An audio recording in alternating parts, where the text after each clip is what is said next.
Zoom ini, sebagaimana yang kami informasikan bahwa pada hari ini Partai Buruh bersama dengan elemen serikat buruh melakukan konferensi pers. Ini menyikapi keluarnya Perpu Kerja atau Perpu Cipta Kerja yang kabarnya baru saja disahkan dikeluarkan oleh Presiden.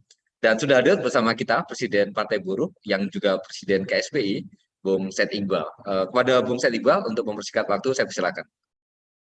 Terima kasih kawan-kawan media, cetak, online, dan media elektronik, televisi, radio, dan live streaming online.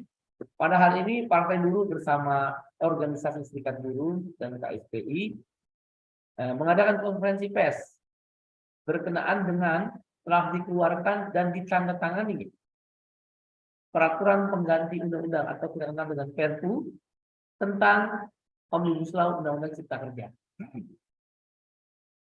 Terhadap hal tersebut, Partai Buruh dan KSPI serta organisasi serikat buruh lainnya berpendapat, satu, dari awal kami memang mengusulkan Perpu, bukan dibahas di parlemen lagi terhadap draft yang sama dengan Undang-Undang Cipta Kerja yang lama yang akan dibahas oleh DPR RI bersama dengan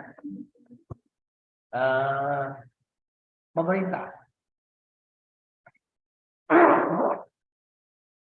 Karena kami berpendapat ini tahun politik, akan terjadi politisasi terhadap pembahasan ulang, padahal konten atau isi revisi Undang-Undang Cipta Kerja itu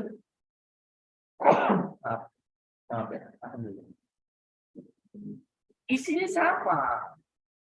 Tapi akan berlarut-larut seperti pembahasan awal, kejar-kejaran, kejar tayang, pindah dari satu hotel ke hotel lain, akan terulang kembali. Dan tahun politik, kami khawatir akan terjadi dugaan ada penyelewengan uang tertentu untuk pembahasan Undang-Undang Cipta Kerja yang diminta oleh Mahkamah Konstitusi bisa diselesaikan dan paling lambat 2 tahun. Karena itu Perpu adalah jalan yang terbaik. Dengan demikian, karena ini kami memang mengusulkan dari awal, Partai Buruh dan KSPI serta organisasi serikat buruh, Perpu adalah pilihan yang terbaik. Tinggal nanti DPR mengesahkan Perpu yang dibuat oleh Presiden terkait dengan Omnibus Law Undang-Undang Cipta Kerja. Yang kedua, tentang isi Perpu Undang-Undang Cipta Kerja, kami belum tahu apa isinya. Kami belum tahu. Karena baru membaca berita saja dari kawan-kawan bahwa Perpu Omnibus Law Undang-Undang Cipta Kerja sudah ditandatangani oleh Presiden. Oleh karena itu, karena kami belum tahu isi Perpu, khususnya klaster ketenagakerjaan, maka kami belum bisa berpendapat apakah menerima atau menolak Perpu Omnibus Law Undang-Undang Cipta Kerja, khususnya di klaster ketenagakerjaan.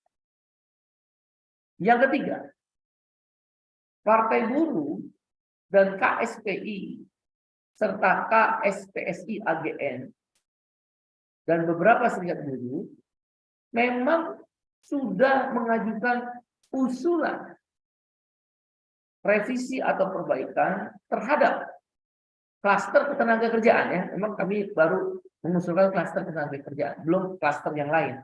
Kan ada 11 klaster. Memang kami sudah bertemu Presiden, yaitu Bung Andi Gani sebagai Presiden KSPSI dan saya sebagai Presiden KSPI. Secara tertulis, usulan terhadap revisi atau perbaikan, sekali lagi perbaikan, bukan menurunkan. Revisi atau perbaikan klaster ketenagakerjaan Omnibus Law Undang-Undang Cipta Kerja sudah diserahkan pada Bapak Presiden. Dan juga secara bersamaan, KSPSI Andi Gani dan KSPI sudah berkomunikasi, berdialog dengan Kadin, bukan Apindo. Kami nggak percaya Apindo. KSPI dan KSPSI agen nggak percaya Apindo. Ya, karena masalah upah minimum saja mereka nggak mau memahami kesulitan buruh, hanya sudut pandang pengusaha saja. Yang kami inginkan adalah keseimbangan, win-win solution antara kepentingan buruh dan kepentingan pengusaha. Nah, diskusi dengan Kadin juga membahas isi daripada revisi atau perbaikan klaster ketenagakerjaan Undang-Undang Cipta Kerja. Banyak hal yang mencapai kesepahaman. Ya, bukan keputusan belum ya, karena kesepahaman. Nah, hasil kesepahaman antara diskusi tim Kadin, tim ya, Kadin ada tim dan KSPSI AGN dan KSPI, hasil kesepahaman itulah yang kami berikan juga ke Bapak Presiden. Nah, apa isinya? Satu, upah minimum. Kami bersepakam upah minimum itu kembali ke Undang-Undang Nomor 13 Tahun 2003. Dan ditambah dengan Peraturan Presiden Peraturan Pemerintah PP Nomor 78 2015. Jadi upah minimum, kenaikan upah minimum adalah inflasi plus pertumbuhan ekonomi. Bila mana inflasi plus pertumbuhan ekonomi nilainya ternyata masih di bawah hasil KHR, kebutuhan hidup layak, maka Dewan Pengupahan Daerah melakukan survei pasar terhadap item-item KHR. Itulah Undang-Undang Nomor 13 digabungkan dengan PP Nomor 78 2015. Upah minimum ditetapkan oleh gubernur sama dengan Undang-Undang Nomor 13. Dan upah minimum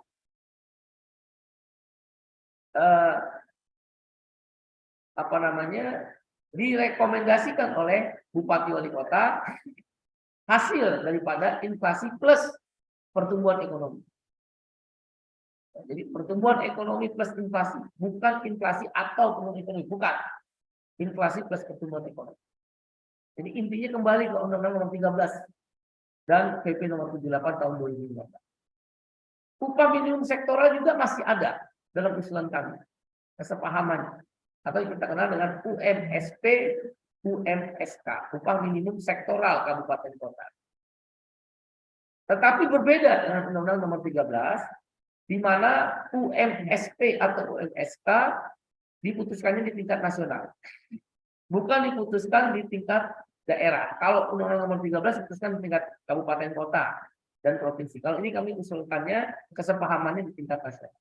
Jadi UMSK, upah sektoral masih ada, tapi diputuskan tingkat nasional. Yang didahului oleh Menteri Ketenagakerjaan mengeluarkan dulu sektor unggulan mana nih yang dapat UMSK. Bisa aja tahun ini sektor unggulan tekstil, maka dia punya UMSK, makanan minuman belum sektor unggulan dia nggak punya UMSK.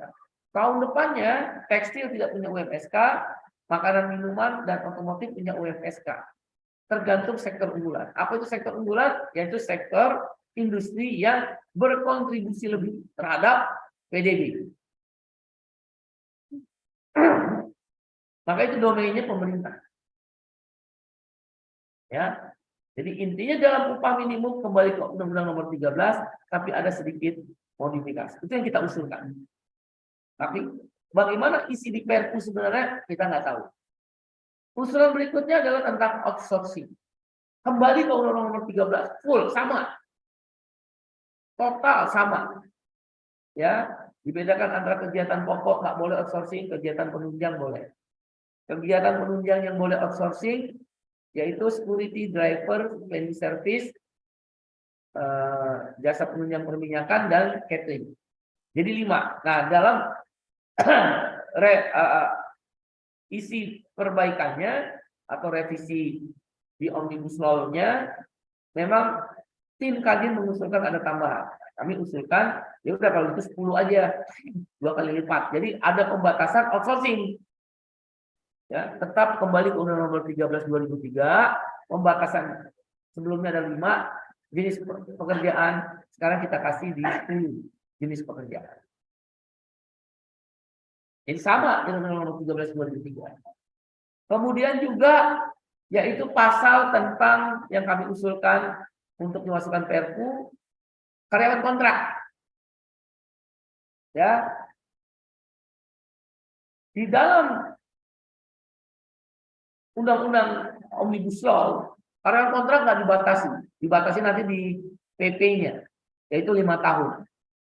Nah, dalam usulan kami, kembali ke Undang-Undang 13, bukan di PP, tapi di Undang-Undang. Bahwa karyawan kontrak, masa kontraknya dibatasi 5 tahun. Tetapi, periode kontraknya, kami kasih juga 5 tahun. 5 kali. Jadi, batas kontraknya 5 tahun, periode kontraknya 5 kali. Kalau Undang-Undang Nomor 13, itu 3 kali. Nah, di usulan kami yang dimasukkan ke dalam Perpu adalah 5 kali. Kesepahamannya ya dengan tim tadi. Jadi kalau yang di Undang-Undang Nomor 13 yang lama itu periodenya itu 1 tahun kontrak, diperpanjang 2 tahun kontrak, diperbaharui yang ketiga diperbaharui 2 tahun kontrak. 3 periode kontrak, 5 tahun masa kontrak. Di dalam Perpu ini kami mengusulkan, mudah-mudahan ini benar-benar masuk, 5 tahun masa kontrak tetap, tapi periodenya menjadi 5. Yang tadi 3 periode menjadi 5 periode. Ya, kontrak pertama setahun, kontrak kedua perpanjangan 1 tahun, kontrak ketiga perpanjangan 2 tahun, pembaharuan 1 tahun. Totalnya 5 periode kontrak dan waktu kontraknya 5 tahun. Yang keempat, ini yang pertama upah minimum, yang kedua outsourcing, yang ketiga kontrak, yang keempat adalah berkenaan dengan pesangon.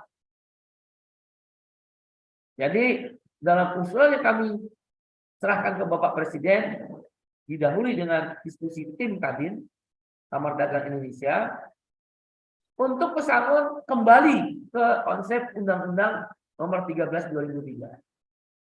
Tetapi ada modifikasi, revisi sedikit. Untuk level manajer ke atas, manajer, direktur, asisten direktur, ada batas upah untuk menghitung pesangon. Jadi perkalian pesangonnya itu sama dengan Undang Nomor 13 2003. Dan bisa 2 kali, bisa 3 kali dari undang-undang boleh. Tapi batas upah manajer ke atas, kalau operator tidak ada batas upah, dibatasi, yaitu sebesar 4 kali PTKP, pendapatan tidak kena pajak. PTKP sekitar 4,5 juta per bulan, jadi 4 kalinya, berarti 18 juta. Jadi kalau ada gaji manajer 20 juta, 30 juta, direktur gajinya 100 juta, ketika dia dapat pesangon bukan dihitung dari gajinya. Manajer ke atas ya, dia dibatasi perhitungan pesangonnya 18 juta. Kalau operator, buruh kasar, nggak ada batas. Karena sekarang rata-rata upah sekitar 4 sampai 4,5 juta. Kalau batas upah perhitungan pesangonnya 18 jutaan, 4 kali PTKP, itu berarti 20 tahun lagi baru mencapai PTKP. Jadi nggak dirugikan. Atau pengusaha boleh memilih asuransi pesangon. Dari awal pengusaha sudah mendaftarkan buruhnya ke asuransi pesangon, mengelola asuransi pesangon, dalam hal ini BPJS Ketenagakerjaan. BP Jam Sostek. Iurannya berapa nanti akan dihitung oleh BP Jam Sostek, tapi manfaatnya adalah seperti Undang-Undang Nomor 13 tahun 2003. Bisa 2 kalinya, bisa 3 kalinya. Ya, pokoknya prinsip Undang-Undang Nomor 13 2003. Itu pesangon. Yang kelima masalah PHK.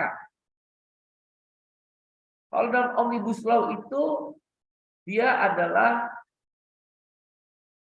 bisa langsung PHK tanpa perundingan selesai. Tapi dalam usulan kami kembali ke Undang-Undang Nomor 13 tahun 2003. Begitu pula tentang jam kerja, lembur, ya, sanksi, kemudian juga hak upah buruh perempuan pada saat cuti haid dan cuti melahirkan harus dibayarkan. Itu semua kembali ke Undang-Undang Nomor 13 Tahun 2003. Nah, itulah isi daripada Perpu yang kami usulkan ke Bapak Presiden setelah ada diskusi dengan tim Kadin. Jadi nggak sepihak buruh, enggak. Ini diskusi dengan tim Kadin bidang tenaga kerja. Ya, karena itu apa isi Perpu yang sebenarnya dari Undang-Undang Cipta Kerja kami belum tahu. Tetapi usulan yang sudah disampaikan ke Bapak Presiden didahului dengan diskusi dengan tim Kadin, kira-kira itu yang telah saya sampaikan. Ada 4-5 yang prinsip dan yang lain-lain kembali ke Undang Nomor 13 Tahun 2003. Bagaimana sikap selanjutnya? Kami pelajari dulu isi Perpu. Apakah ada aksi penolakan? Kita akan melihat isi Perpu. Dan Partai Buruh tentu berharap Perpu ini juga persoalan petani bank tanah yang dikaitkan dengan reforma agraria sebaiknya dimasukkan di dalam Perpu. Kami belum lihat itu. Dan persoalan lingkungan hidup, persoalan perlindungan hak asasi manusia seharusnya diperkuat di dalam Perpu. Tapi kami belum lihat. Tentang investasi, kemudahan investasi, ramah investasi, mengurangi list negatif investasi, kami setuju. Mempercepat izin-izin, kami setuju. Yang kami nggak setuju adalah persoalan terkait dengan klaster ketenaga kerjaan, terkait dengan petani, lingkungan hidup, dan alam. Demikian, terima kasih. Saya kembalikan pada Bung Kahar.